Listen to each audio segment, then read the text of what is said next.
What's your honest thoughts on LinkedIn? LinkedIn is an absolutely essential tool for anybody to build a career. I think if you don't have as large a network as possible, you've been making a grave mistake and underestimating the importance of it. I have never had a 1 million impression post. I know lots of people who have had it. Have you? Yeah. Yeah. He has. Jake has. You have too. We both have. I've never had one. Our numbers are inflated from the LinkedIn video feeds. Doesn't matter. You still hit it.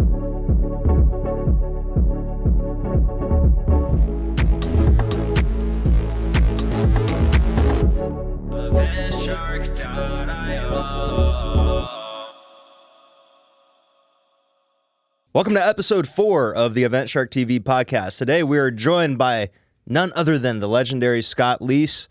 Look at my script right here. Scott Leese is a sales leader, consultant, and founder of Surf and Sales. He's known for resilience, focused leader. Okay, I'm going to stop. Y'all should know Scott. If you're watching this and you don't know Scott, I don't know what the fuck you're doing. They're probably not watching it. That's the clip. That's right.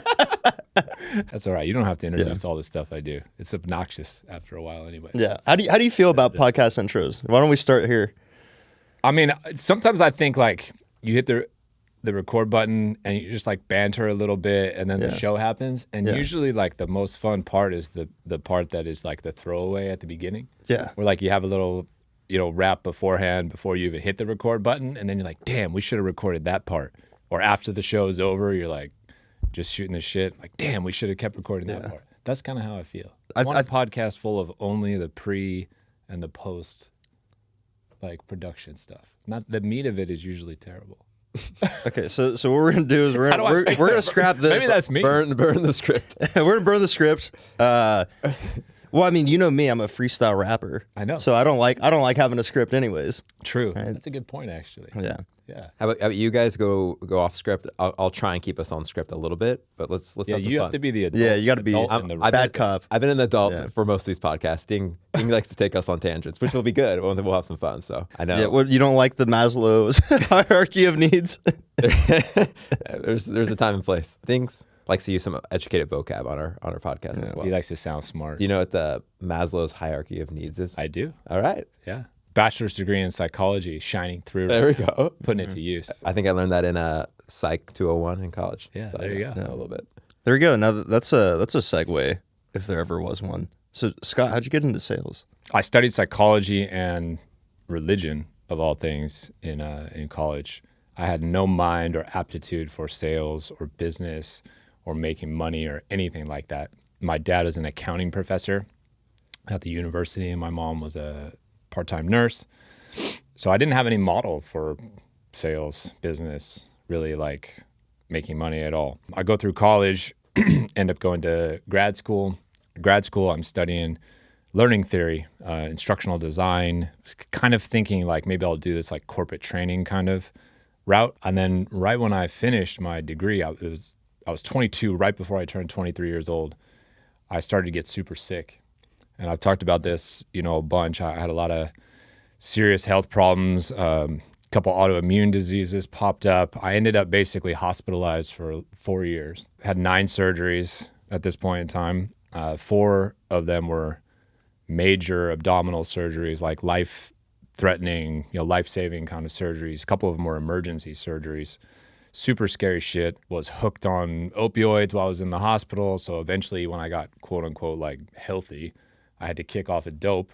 Yeah. That was a whole other thing. So now I'm like 27 years old, healthy, if you will. But I never really had a job before, never had a career at all. I didn't know what to do. I kind of forgotten everything that I'd studied in school. And I had some friends who were in sales, and specifically a buddy of mine, Tony Marshall, who was on the college tennis team with me. And he had been in software sales for a few years and, was making a couple $100,000 or whatever. And I'm like, fuck me, that's a lot of money. How do you do that? He's like, well, you should try it. You're hyper competitive. You're obviously resilient. You're decently like convincing, charismatic or whatever. Like you should give it a shot. I found this, little startup that I don't even think they had raised the Series A at the point in time. I don't actually remember, but super small startup, and they were selling online lead generation tools for real estate agents and automotive dealership. And went to the interview, and the guy, the VP of sales at the time was like, who the hell are you? You've never done anything in sales before. You don't have a background for it. Like, why would I hire you? And I was looking around at his wall in his office, and he had all these 49ers pictures everywhere and stuff. So I'm like, this guy's a sports fan for sure. I'm like, well, you look like a sports fan. I would consider myself the best undrafted free agent that you're going to find. Nobody knows about me. I've never done anything before, and I've never done this. But here's what I've been through. And I just kind of told him, what I just told you guys. And I said, I just need somebody to give me a shot. Man, I don't really care if it's you, to be honest with you. I'm just happy to be here. But if it is you, here's what you're going to get. And guy bought my story, and the rest is history. Powerful shit. Like, I remember the first time, like, hearing and reading your full story. And I think in sales, a lot of times we're like, man, we just lost this deal. I'm calling people. No one wants to talk. You're like, this is the worst shit ever. Yeah. Right. They changed my comp plan. This is the worst shit ever. Yeah. And then, and I think going through what you did, it gives a different perspective. I'm like, dude, like, life can get fucking crazy. Like, sales at the end of the day, like, it's a job. Yeah. Like we're showing up, we're doing shit. It's an important perspective to have, right? It's like everybody has been through something traumatic or super difficult, whether it's family related, health related, injury related, abuse related, addiction related. Like, everybody's lives are fucked in one way or another. Yeah. The older you get, the more you realize that, right? And if you can find a way to turn that into a superpower of sorts, and whenever things get tough now, kind of fall back on what you've been through previously and just say, is this thing I'm dealing with right now the worst thing I've ever gone through in my life? And you think back to this other thing you've already been through, and you're like, no, that was the worst thing, and I made it out. Yeah. Then now you have this perspective like, do I really care that this dude just hung up on me? Do I really care about missing my quota that much? Do I care about losing this job? Right? It's like, I can find another job, man. And so it, just kind of pales in comparison. It took me a week or two as a salesperson to like get that perspective. Yeah. First week I was like, this is the hardest thing in my life. I'm never going to succeed. And I was, panicking or whatever. But then I had this anchoring moment of this, traumatic life event for years. I'm like, dude, who fucking cares, man? You've already, like, what are you worried about? What are you afraid of? Yeah. Come on. Yeah. And I've kind of used that for me as something to push myself forward. And I've tried to instill that in others too, to think about, what have you personally been through? I bet you anything, it's harder than what you're worrying about right now in this sales job or this VP job or whatever. It's not always easy, depending on what somebody's been through, to not use it as a crutch and kind of flip that mindset from something that's debilitating to something that's empowering. But once you can make that switch, you never go back. For people that are out there going through it right now, like what is that difference, you think? I think it's just changing the narrative from victimhood or, man, I can't do this because of that. Yeah. Or, the last time I put myself out there, something bad happened, to fuck it. Like, what's the worst possible thing that can happen? It's not that big a deal. Yeah. Like, do I have a roof over my head? Yeah. Am I healthy?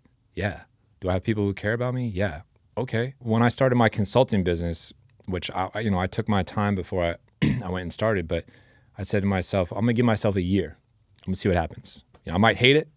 I might be terrible at it. I might fail. What's the worst thing that can happen? I got to go back and get another VP of sales job. How's that bad? Like, that's not a bad thing. You know what I mean? If you flunk out of sales, how's that a bad thing? Go get a job at a grocery store. Go bartend. Go do whatever. Yeah. We have options, and you just have to change the narrative for yourself, even if it's a little bit delusional. I don't have a problem like deluding myself. Like, people would hang up the phone on me and I'd be like, man, fuck that guy mentally. Yeah. I would not think to myself, oh man, I did something wrong. I just did so bad. I'd hang that phone, hang up, and I'd be like, that guy's an idiot. I know I probably screwed up, but it doesn't do me any good to beat myself up about it. Yeah. So I'd rather mentally beat that person up about it, right? And so it's just about changing the narrative, because how we feel about ourselves and our confidence level and how empowered we are to go get shit done. I think that's the most important thing out there, frankly, when you're in business. And so I tried to protect that at all costs. I wish I had a silver bullet to like make somebody, be able to flip the switch on that perspective. But you really got to go for that. I think it helps to surround yourself with other people who feel that way. It's a lot easier. Your 5 best friends and they're all, playing the victim, this, that, and the other, versus 5 best friends who are like, yeah, so what? You fucking lost. Get up. So what? You're beat up. So what? You're tired. Get up. Nobody cares who you're spending time with, who you're listening to. That can help a little bit as well. No, I like that. I have something that from my hip hop days is, in sales, they have this like a brag book. What I have is I have a Dropbox folder of thousands of songs that I made. And every time I feel down, I go back and look at that. And I'm like, I've created shit. Yeah. I've done shit. And I think everyone needs something like that. It's just a reminder of, right, the life experiences you go through, the trauma and the shit that you overcame, and the accomplishments that you have. And I think it helps. Yeah, for sure. I used to have salespeople come talk to me and they're in a slump. And they'd be like, what do I do? Yeah. And kind of unconventionally, I'd be like, well, let me ask you a question. What is something that you're way better at than me? Yeah. In your case, if you were my rep, I'd be like, I'm way better than NBA 2K. All right? So I'd be like, okay, here's what we should do. Let's play. Yeah. And you'd whoop my ass, right? Yeah. Or somebody would be like, I'm really good at, I don't know, equestrian, riding horses. Yeah. I'm better than you at bowling or whatever. I always tell people, go do that thing. Yeah. Go do that thing that you love to do, that you're really good at, and go beat some people at that thing. You'll feel better about yourself immediately. Yeah. And just little wins like that, it's like, okay, I'm gonna get out of this slump. I'm starting to feel better about myself. I have a theory about like the same reason you see guys at the top of the leaderboard every year. Top performers like generally stay top performers. It's true in business. I think it's very true in sports. We saw that with Brady. We're seeing that with Mahomes. It's a sore subject, but yeah. Yeah. I didn't want. And I think, Scott, you're a grinder. You're an ultra competitive guy. I think you work. I don't know if you're in that state right now where you're grinding 17-hour days. I've listened to some old podcasts where you've been, in the thick of it. Do you think going through those struggles with illness kind of pushed you to like have this ultra level, or have you always been wired just get after it and be at the top of the leaderboards? I think I was always wired to a degree. But I was always like a B+, A- kind of guy. I'd work hard enough to get to that level, or I was smart enough or good enough athletically to get to that level. I found that extra gear through my illness. And I sometimes lament that I didn't have that extra gear when I was 15, 16, 17, 18 years old, because I think I would have done a lot more athletically in particular. That experience of having absolutely nothing and having everything taken away from you and feeling incredibly far behind other people. One of the things that it did is it instilled this like absurd sense of urgency inside of me. Like, I got to make up for lost time. And whatever I'm at right now, tomorrow is not guaranteed or whatever. This whole shit the rug could be pulled out from under me at any point in time. So I can't waste time. So that took that like A- B+ kind of guy in me and pushed him to, you got to be the best, or you got to at least do better than you did last time type of a thing. And yeah, I mean, I was that 17, 18-hour guy for a long time.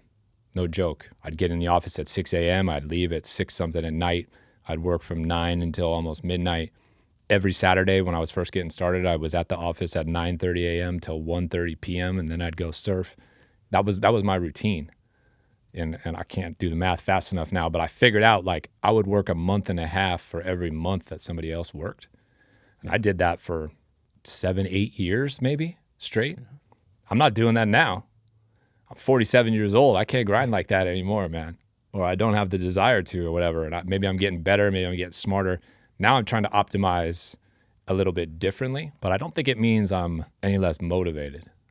I think it just means I recognize certain life changes and maybe limitations or whatever that don't allow me to do that anymore, or my preferences have changed a little bit. Like later today, my son has a high school soccer game out of town. I'm going to the game. When he was a little baby, I'm like, I'm working. Yeah. So as you evolve, these things change a little bit. But Scott, I have a perhaps controversial hot take here. All right. Is that people like to talk about working smart versus working hard. I think that you have to earn the right to work smart. I agree with that. Yeah. I've always hated that. Well, I want to work smart, not hard. It's like, no, dude. In the beginning, you have to work hard. Yeah. Working hard is how you get smart. Yep. And then if you choose to just work smart from that point on, you're not going to get as far as somebody who's working smart and working hard. Yeah. So I actually like the way you phrase that.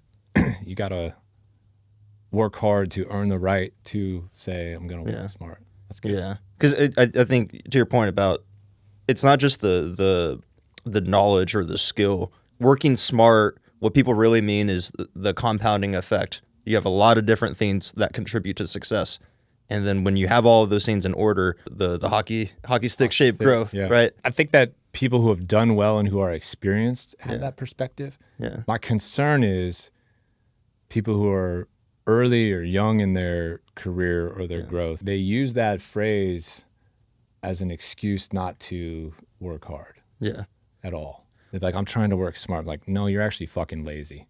Yeah. And you're trying to hide your laziness in this statement that somebody 25 years your senior would use. Yeah. Well, I've been that guy before, right? So I think it takes trying to work smart, but in reality you're lazy, right? And you're like, oh shit, I'm not getting results. And then you grind a little bit, and then you start, because momentum builds upon itself. You start gaining some momentum, and then you could work a little smarter. You learn ways to optimize the hard work, but you don't find the optimization unless you've done the work. Yeah. Yeah. I agree with that. You said urgency earlier. Is that something that me and Ding were literally talking about yesterday? For our own business, like deal comes in, projects, like let's have some urgency on everything that we do. Is that something that's like something that you think about when you're all the time? Yeah, in past companies, as you had all your exits, is that like all the time, man. Is that the most number one thing? Or I mean, there's people that have enjoyed working for me, but they would tell you like, this dude is crazy. You gotta be a little crazy. Today is actually the last day of the month, right? January 31st. Yeah. Mm-hmm. And a fiscal for some folks. Yeah, right? So it's like, by midnight tonight, like it's done, right? Yeah. And now it just so happens that the first 2 days of the month are the weekend. So I'd be like, tomorrow by like noon or so, I'd be already stressing on February.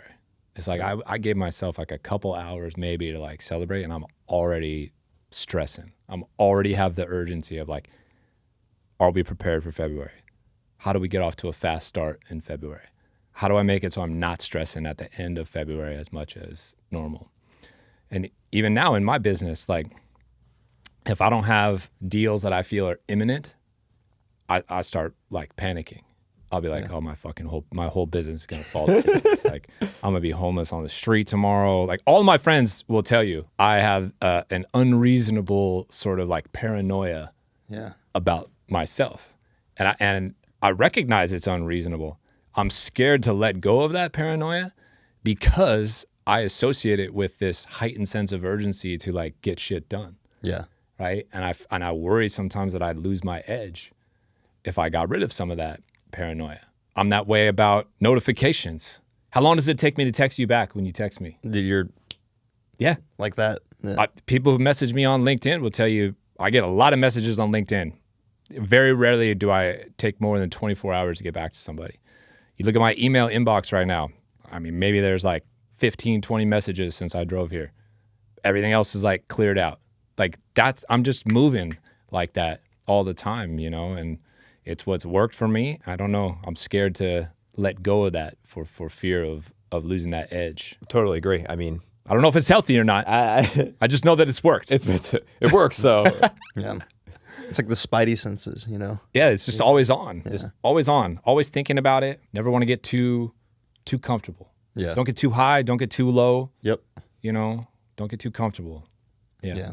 Well, it almost feels like consciously or unconsciously, like you've created a system and process in how you live life, which is a segue for a plug, Addicted to the Process. So, we talked about kind of your journey and some of the health stuff and how that's informed your mindset and mentality when it comes to success. What can the viewer take away from that? From the process itself? Because I know, something you're big on, right, is like anytime you start a new job, the first 30, 60 days, that's really important. You want to get the shit buttoned up before you can expect to see any results, right? So what does that look like for you?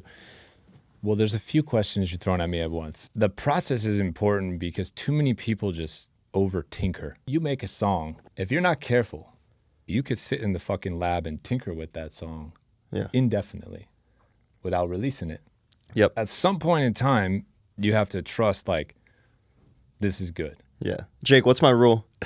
You don't like overthink things? So what 85% rule. When I feel like something's 85% done, I ship it. Yeah. Well, that's pretty similar to my B+, A- kind of mentality, right? But you probably have this process. You're like, okay, well, I lay down the track, I tinker with this, I tinker with that, and you know how to get to like 85%. Yeah.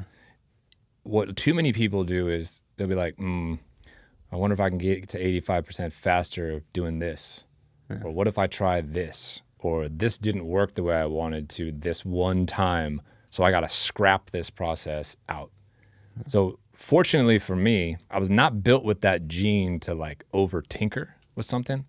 Like if this one thing works, I'm going to do it that way until it stops working. If I keep going to my left with Elijah and scoring, I'm going to keep doing that. Yeah. I have no shame. You know, if I'm a football coach, if I'm getting 3.5 yards in a cloud of dust every time, I'm doing that every fucking play until you stop. And that's how I was with selling. Without that, you're rudderless. You don't know what's actually working or not working. And so you ping pong around trying all these things, but you actually have no answer ever. And I've never seen somebody be super successful operating that way. That's the process component. And then you apply that when you first go in as maybe a founding AE or a head of sales, VP of sales, even as a go-to-market consultant. Take in the information, lay of the land, like what's going on. And then what's the process? Well, the process becomes, I need to learn this industry. I don't know anything about cybersecurity, let's say. Yeah. Okay. Well, what are the terminology? What do they actually do? What's the pain they solve? How do they make money? Who are the competitors? People who don't come from industry need to understand the industry first. What comes after that? Well, now I need to understand the product. What do you do? What do you not do? How do I use the product? How do I open a file here? How do I send a report there? How do I create this thing here? Somebody's going to ask you those on a call. Hey, Ding, show me how to do this. You can't sit there and be like, that's a good question. I'm going to have to get my sales engineer for that. That's a stupid fucking answer. Yeah. Right? It's such a stupid answer. We created a whole other fucking role where people get paid just to answer those questions. You got to know how to do at least like mid-level stuff inside the product, right? Okay, now you know the product. What comes after that? Well, now you got to know the process. Well, what's the operational rigor involved? How does this company use HubSpot or Salesforce? What are the stages? When can I move something from one stage to another? Do I make sure I understand how to use whatever tool people are using to send emails or listen to calls or send a recording to my manager or whatever, right? How do we actually send a contract? How do I receive a contract? How do I get paid? That's all operational rigor shit. Then comes the messaging. What do I say? What's the elevator pitch for this company? If I cold call somebody, what am I going to say?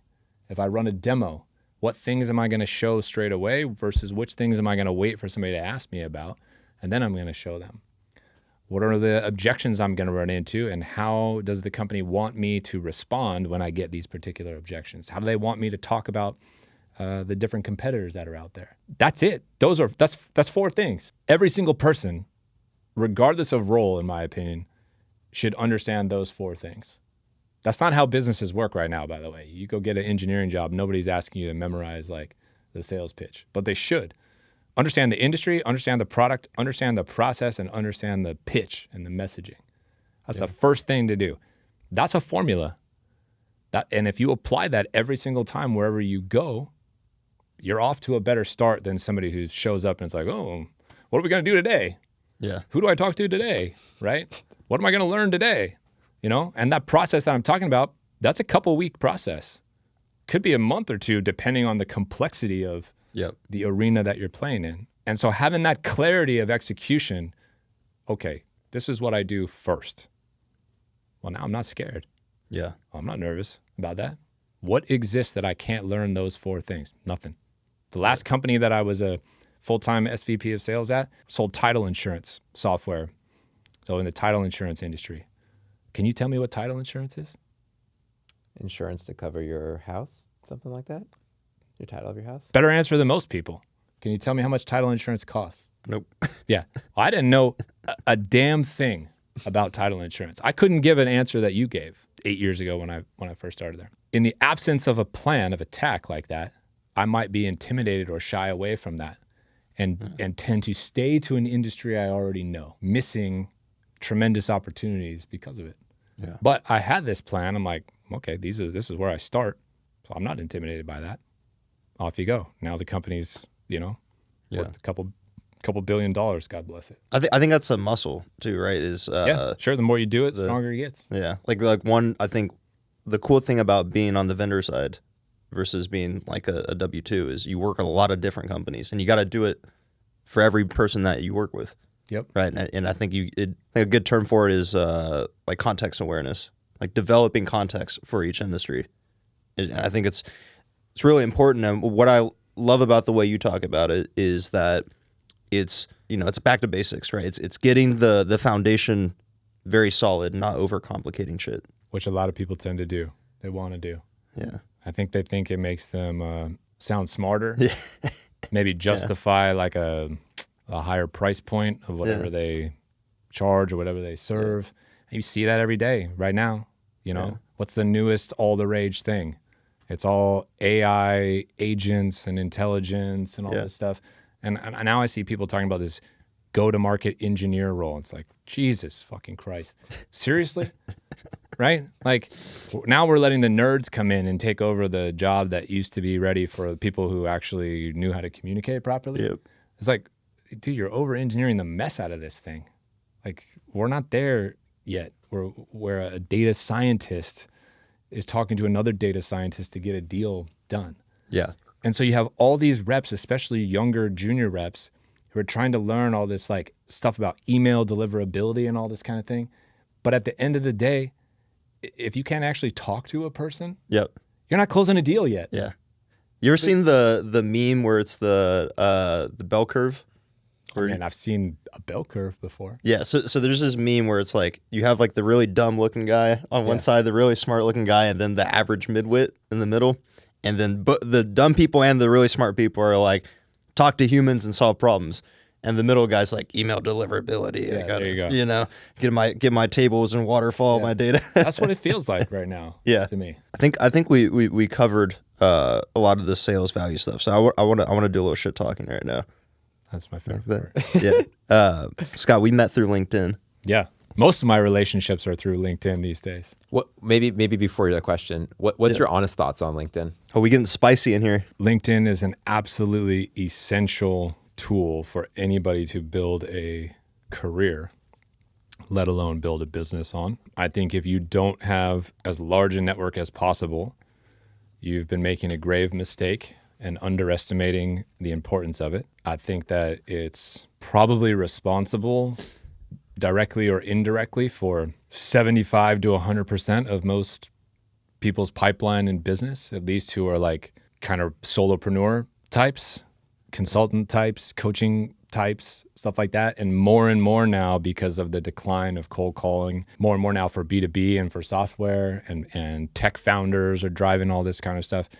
But it is like full of flaws and problems as a platform. Some of them are maybe minor, like why is there a 30,000 connection limit? It's the most arbitrary number in the world. Why? Why 30,000? Why not 31? Why not 40? Why not 50? Why does there even have to be a connection limit? To the inbox, which everybody has complained about for God knows how long. It's really hard to find messages. You can star them or filter them or whatever, all this kind of stuff. To now, the problem with giving everybody a microphone is that everybody ends up using the microphone and not everybody kind of deserves to have a microphone. I don't really need advice from somebody with 6 seconds of sales experience who's now positioning themselves as a sales leader or a marketing expert. And there's a lot of those people. There's a lot of people that have done a good job of marketing themselves and are building their career based on their virtual kind of resume on LinkedIn, but they actually have done nothing. Yeah. If you look at their background. I can think of 3 or 4 people right now who have stints of 6 months, 7 months, 9 months, etc., 3-4 jobs in a row, and they are winning business as go-to-market consultants, marketing consultants, and whatnot. It's like, what the fuck? You were an SDR 3 times, and you're a sales expert that these founders and people are listening to and paying attention to? I don't know how to stop it, frankly. It's almost like you're trapped in a way. It's like a necessary evil. Yeah, it's like Stockholm syndrome. Yeah, a little bit. It's like, this thing has been so good to me and is also the source of so much frustration. So to me, the ultimate flex at some point is going to be, you will know somebody has made it and has fuck you money when they disappear off that platform. Yeah. Don't need it anymore at all. That's how I feel about it right now. Like social media in general. Yeah, probably true. Yeah. This is the one platform that I've, invested a good deal of time and energy into. Yeah, I haven't really tried that hard in the other ones, but I can see exactly how it would be the same. I mean, you're an OG on LinkedIn. I mean, I'm old. I've been here for a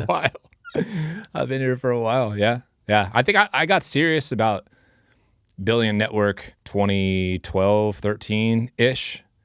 And then serious about creating content probably 2016 or so. 8-9 years now of more or less every day writing something. Yeah.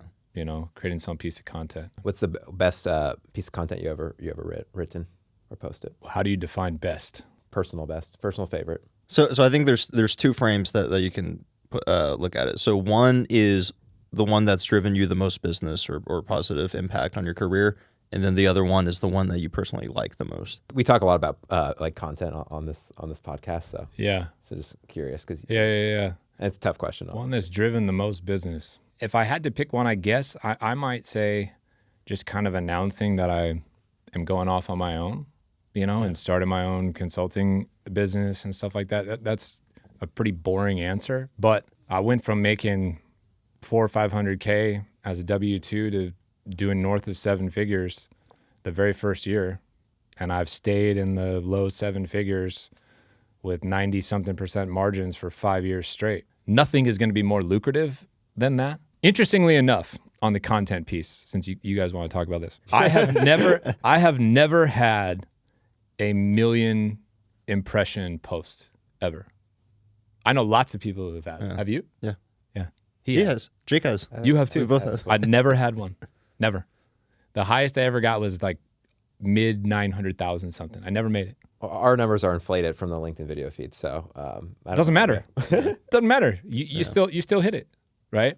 So I've also never had like a post that all of a sudden I got like 5,000 followers or a crazy influx of connection requests. I'm sort of like this like fucking bar band guy who just like has been traveling around the country picking up 1 or 2 fans every gig for 10 years. Yeah. That's kind of how I look at myself compared to other people who seem to have this like meteoric rise. They go from no followers to 100,000 instantaneously. Or Jake has 1 million, impression posts, or Ding has a post and he picks up 10,000 followers overnight. I've never had that. You called me a grinder earlier. Like, maybe that's what I am. Slow, steady growth. No necessarily overnight successes. So it's not a sexy answer. Yeah. But that's the right answer. That's the answer. There's no. I don't know if it's the right answer. That's my answer. And I think there's a lot to be learned from that. Yeah.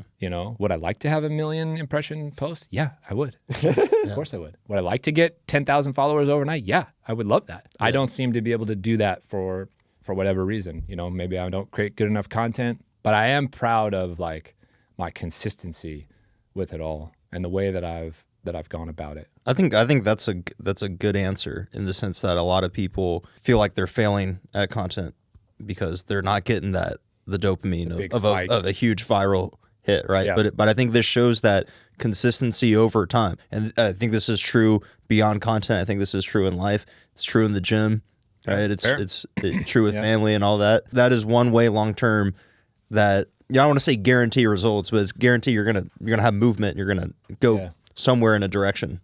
Right? And that's all you can hope for. Yeah. Because if you from the onset you go out and expecting, to hit a home run with your first swing, probably not going to happen. Yeah, man, I'm the only one here without a 1 million impression post. Maybe this will go hit 1 million. Yeah. We'll make you some clips that will hit. Yeah, You yeah. guys say some like fun, crazy stuff that will get people.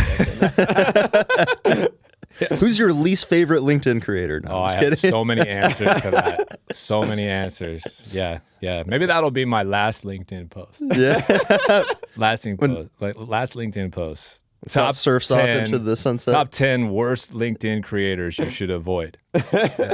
I'm going to go on a bit of a rant with the LinkedIn creator. So, Mr. Beast talks about the algorithm is a reflection of people, right? When people say like, "Oh, the algorithm is pushing these people," it means that the audience actually likes this stuff. What does it say about LinkedIn and in the audience there that like your content's not hitting 1 million? There's 26-year-olds coming from TikTok that are maybe have their first BDM job, right? And they're talking about I'm the end all be all voice of sales. Right, and the audience is eating that shit up. What does that say about the audience? I think it says their appetite has changed and I have not evolved, potentially. Maybe consuming written content, which takes 3 minutes to read, is beyond the market's attention span now because they have been hammered with YouTube shorts, Instagram reels, TikTok videos, and 15 to 20 second clips of everything. And you watch 3 to 5 seconds of something and then you're out of here. And you're just constantly scrolling. You even do that with fucking dating. Swipe left, swipe right, or whatever the hell the Tinder stuff is, right? That's what they're used to consuming. And I guess, it says that's what they want right now. And not everybody is interested in producing and creating content like that. And then I think it also speaks to the appeal to the masses. You're Mr. Beast, the content that you create appeals to damn near anyone on the planet. You start off creating content, you're a SDR and AE, let's say. There's a bazillion and one SDRs and AEs. Yep. Well, as you get older and as you move up in your career, now you're a manager, there's less managers than individual contributors. Yeah. There's less VPs than managers. There's less founders than VPs. Yeah. There's less VCs than founders. So as you mature and have more success, you naturally start talking about things that you're dealing with a little bit more and that you find more interesting. Yeah. But all of a sudden you're like, I talk like my content right now, I talk a lot about like VCs and founders and executives and VPs and stuff like that. Well, guess what, Scott? Joke's fucking on you because I'm not talking to the masses anymore because everybody tells you to niche down. Niche down, that's what everybody tells you, right? Yeah. Niche down. Well, niching down fucks you. Yeah.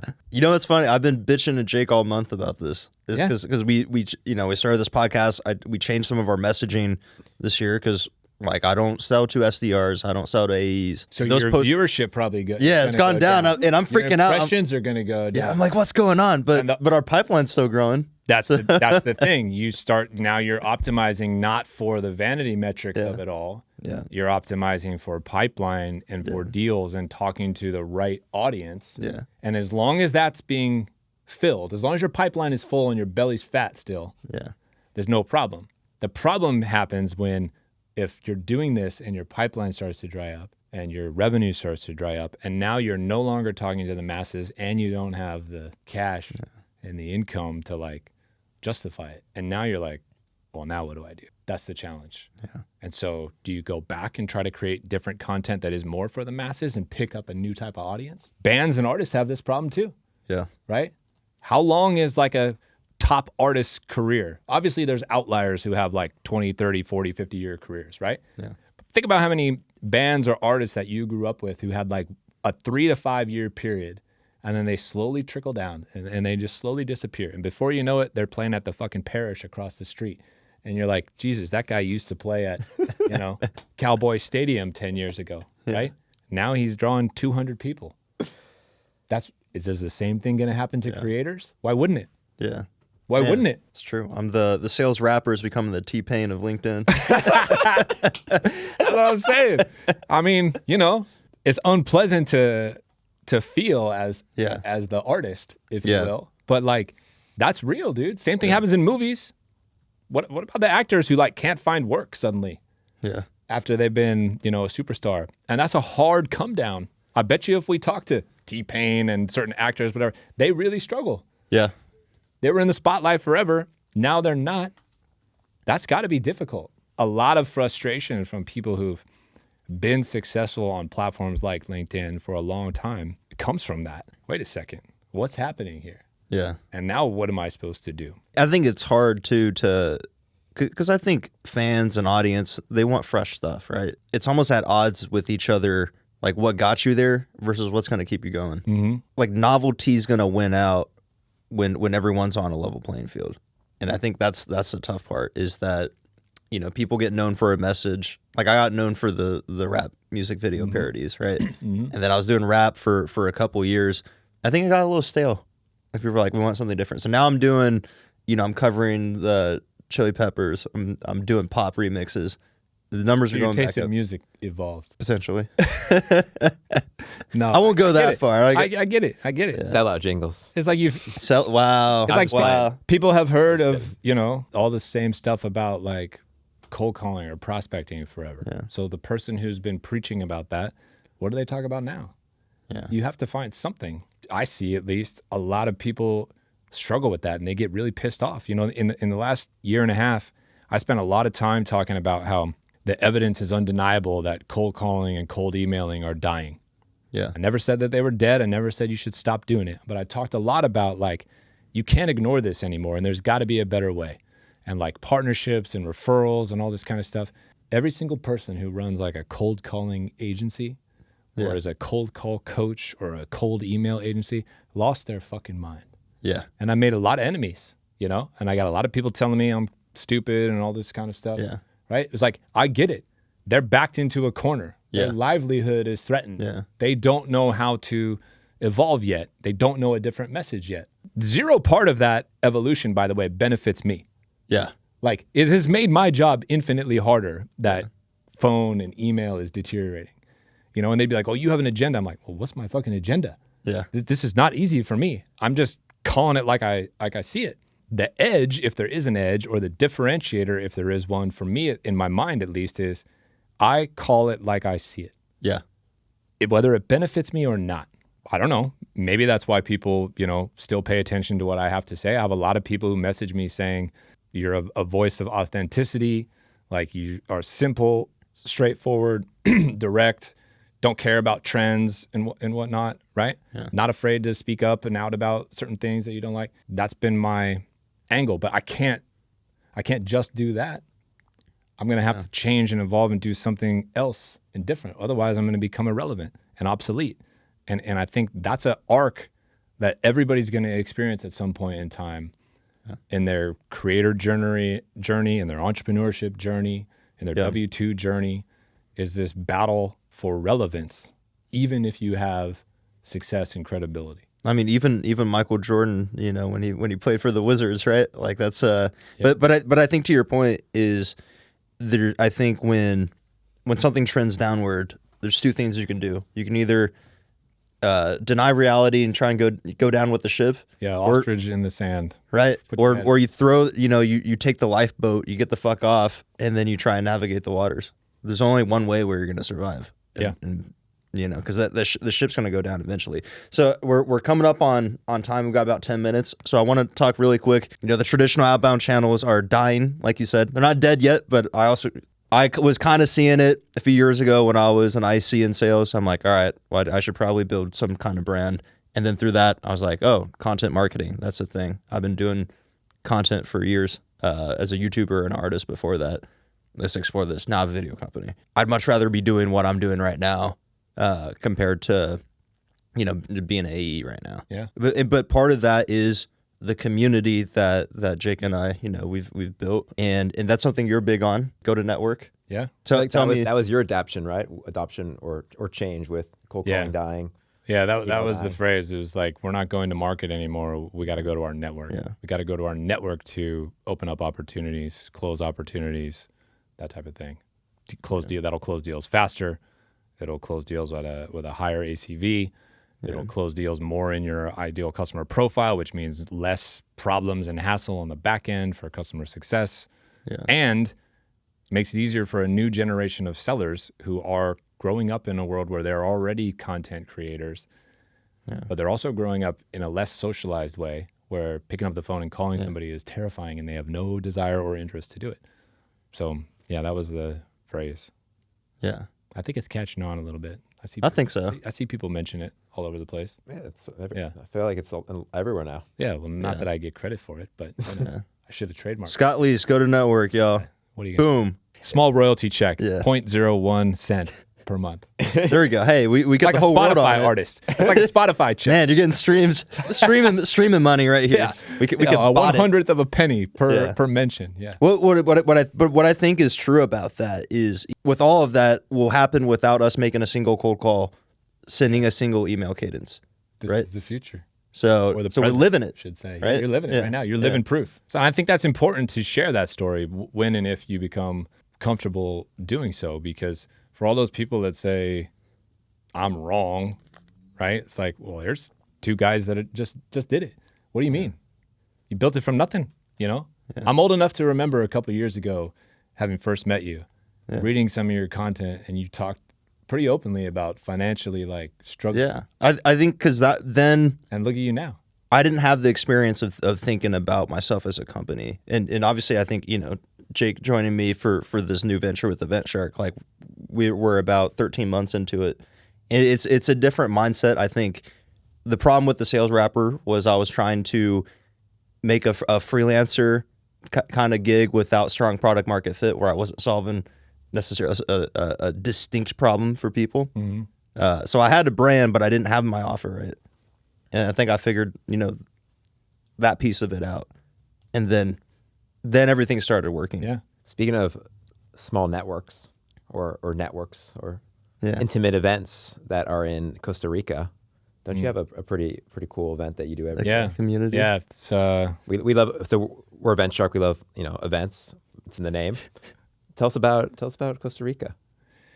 Yeah, 2016 or 17, I was on a family vacation with my friend Richard Harris in Costa Rica, and we were out in the lineup surfing, and at the time he was traveling all over the place to like every sales conference you can think of, and they were like boring sales conferences in like fucking Omaha and St. Louis and Kansas City and shitty cities like this. Shout out Kansas City. I fucking hate you. Places like that, right? And I was telling him, like, who the fuck wants to go to Kansas City in January, dude? I don't want to do that, right? That sounds terrible. How come nobody has a conference in a cool place like this where we are right now? And he kind of looked at me and was like, well, I don't know, Scott. Why don't you build one? And I said, well, it's kind of hard with one person. Why don't you build it with me? 2 brands are better than one, And he's like, all right, if you're serious, we'll try it. And so I kind of floated the idea out there. This would be my runner-up for most lucrative LinkedIn post, by the way. All right. I floated this idea out there, and I was like, hey, I'm thinking about having a sales conference in Costa Rica, da-da-da-da-da. And it went, viral at the time for me. And I'm like, shit, this thing has legs. This was like Thanksgiving. In December, I plunked down 25 grand, rented 3 houses, got like drivers and surf instructors and cook and somebody to clean, all the logistics and stuff like that. Off we went. And I think we've had 13 or 14 surf and sales summits now. All of them have been in Costa Rica, usually in November, early December. A couple of them have been in the spring as well. It's a lot of fun, man. We cap it at 20 people. So we keep it small and intimate, deeper kind of networking and learning combined with like fun and adventure and stuff like that. I thought it would be fun. I thought it'd be a good way for me to maybe make $1 plus go surfing a couple times a year. I did not expect it to get feedback like this is a transformational experience. It turns out we've like really helped some people pivot their business, grow their business, rethink things and whatnot. We're a small sales conference, but maybe one of the most known small sales conferences out there. And this year we're leaving Costa Rica for the first time. And we're hosting this year's Surf and Sales Summit in Portugal in early October. So we're excited to do the first ever Surf and Sales Euro Summit. Like south of Portugal, like the Lagos area, or like? No, Lagos is too flat as far as surfing goes. So we're going to have base camp in Peniche. And then if you go down a little bit from Peniche, there's this area called Ericeras. And then a little farther south of that is Nazare, which is the like 100-foot wave place. All right. So we're not going to go surf Nazare, but we'll probably do a little, day trip to The pilgrimage. go look at the spectacle and bow at the wave and show it respect and whatnot. Yeah, we need some waivers signed before people. That's right. Yeah, we have waivers, by the way, just in general that we have to have people sign. Fun fact about Surf and Sales Summit: 90% of people who have attended have no surf experience whatsoever, none. And we've only had 2 injuries, minor ones. A couple people got bonked in the head. One of those people is my friend Kevin Dorsey, who bonked himself in the head with the surfboard and may or may not have gotten a small concussion that particular day. Out of all the people, well done, KD. Sounds like a great event. No, I love Surf and Sales because I've had so many friends that have gone. Who knows? Maybe I'll go. Yeah, now that you're not for the pitch. Think about all the content that you could create out there. Dean's got the hair for it too. True. Yeah. I'm trying. I grew mine out, and I'm. Yeah, I was gonna say you gotta grow it again. Yeah. I'm starting to grow it again. I mean, as long as I can still grow it, I'm thinking maybe I can squeeze one more event. Yeah. So check out if you haven't heard of Surf and Sales, do like Patrick Starr and come out of the rock you've been living under. Surfandsales.com. You can check it out. We're halfway sold out actually already after 2.5 weeks. Fingers crossed, sell it out again. There you go. Do you guys have sponsors for that, or is it just? We have historically had sponsors, big sponsors: Salesforce, HubSpot, Gong, Outreach, SalesLoft, Aircall, Chili Piper, Sendoso, just to name a few. Just flexing right there. Yeah. There you go. At the moment, right now, we don't have any. We'll Listen, put it on with or without sponsors, but we could. Yeah. We'd love some help. well, so if you're watching this and you're interested, there may be some great video guys that are going to be there, and maybe you could have a logo and some really fire content, the likes of which the sales space has never seen. The likes of which we've never had at Surf and Sales either, by the way. There's something cooking here. So we got a gift for you, Scott. You got a gift for me. I'm sure you have a lot of corporate swag from a million companies, but you can have the EventShark hat. Yeah, that's pretty cool, actually. It's actually a shark for that. Surf and Sales. Yeah, this is on-brand content for me as well, man. There we go. I'm gonna wear the hell out of this. Oh yeah. Thank you. Yeah. Appreciate that. Dude, 100%. Thanks, guys. Yeah, man. Yeah. Dude, thanks for coming on the show. Yeah, anytime, man. Happy to help you guys. Go follow Scott. Yeah. Scott Leese on LinkedIn. He's keeping it real on LinkedIn. Go check him out. I'm in some other places, but they're little baby things right now. They're just getting started. You know what? Follow Scott everywhere.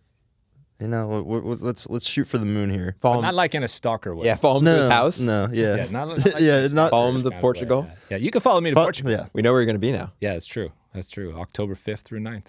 Scott, thanks for coming, man. We appreciate you hopping on the pod, taking your time, end the quarter, and the physical to come out and hang out with us. Yeah. How do we all do? Did you hit your goal for January? We have more quarterly goals. I don't think we had any goals for January. We're on the calendar. Physical. Interesting. See? What about you? Psycho sense of urgency and paranoia. Monthly. Maybe daily. Well, yeah, but I didn't want to reveal that. But now you've revealed the height of my paranoia. Yeah, daily. But I'm just going to tell the public it's monthly. Yeah. Monthly. Yeah, feels less embarrassing. Mm-hmm. Jake, we taking notes right now? Oh, we're taking notes. We have some urgent stuff to do later. Yeah, that's true. We got to get it moving. Yeah, let's do it. All right, y'all. Peace out, y'all. Cheers. Later.